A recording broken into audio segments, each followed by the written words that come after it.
السلام علیکم. آج میں آپ لوگوں سے ایک بہت ہی مختصر لیکن گہری بات شیئر کرنا چاہتی ہوں. ایک دفعہ کا ذکر ہے کہ مسجد میں 4 لوگ نماز پڑھ رہے تھے. مؤذن صاحب کو داخل ہوتے ہوئے ایک بندے نے دیکھا. نماز کو روک کے مؤذن صاحب سے پوچھنے لگا کہ مؤذن صاحب کیا نماز کا وقت ہو گیا ہے یا پھر تھوڑا انتظار کر لیا جائے. دوسرے بندے نے اپنی نماز توڑی اور پھر بولنے لگا کہ ارے تم نے اپنی نماز توڑ دی, تم یہ بعد میں بھی پوچھ سکتے تھے, پہلے نماز مکمل کر لیتے. تیسرا بندہ اس کو روکتے ہوئے ٹوکتے ہوئے بولنے لگا کہ ارے اس نے تو اپنی نماز توڑ دی, تم نے کیوں توڑی اپنی نماز, اب تم دونوں کی نماز ٹوٹ چکی ہے. یہ سن کر چوتھا بندہ مسکرانے لگا اور اپنے آپ سے بولنے لگا کہ شکر ہے میری نماز بچ گئی, میں نے تو نہیں توڑی اپنی نماز, کچھ بھی نہیں بولا میں نے.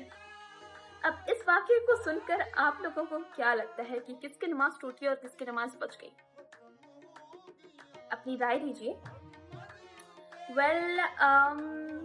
کچھ لوگ بولیں گے کہ تینوں کی ٹوٹ گئی, 3 لوگوں کی ٹوٹی جو بعد میں بولے. کچھ لوگ بولیں گے 4 کی ٹوٹ گئی, کچھ لوگ بولیں گے کسی کی نہیں ٹوٹی. تو اس پر ہمارا صحیح جواب یہ ہونا چاہیے کہ ہم کون ہوتے ہیں یہ فیصلہ کرنے والے کہ کس کی نماز ٹوٹی اور کس کی بچ گئی. یہ تو اللہ بہتر فیصلہ کرے گا نا. اللہ پاک از the better judge. اللہ پاک نے یہ ہمیں اختیار نہیں دیا کہ ہم ڈیسائیڈ کریں کہ کس کی نماز ویلڈ ہے اور کس کی نماز نہیں ہے. This is indeed to be decided by the Lord himself. اور اسی طرح سے زندگی میں بھی بہت سارے معاملات ہوتے ہیں جس میں ہم دوسروں کے معاملات میں مداخلت کرتے ہیں, جبکہ ہمیں نہیں کرنی چاہیے. ہمیں اپنے کام سے کام رکھنا چاہیے. تو اس واقعے سے ہمیں سبق یہ ملتا ہے کہ mind your own business, especially in the religious terms. اور زندگی میں بھی کچھ بھی معاملات ہوتے, کچھ بھی واقعات ہوتے, تو آپ اپنے کام سے کام رکھیں.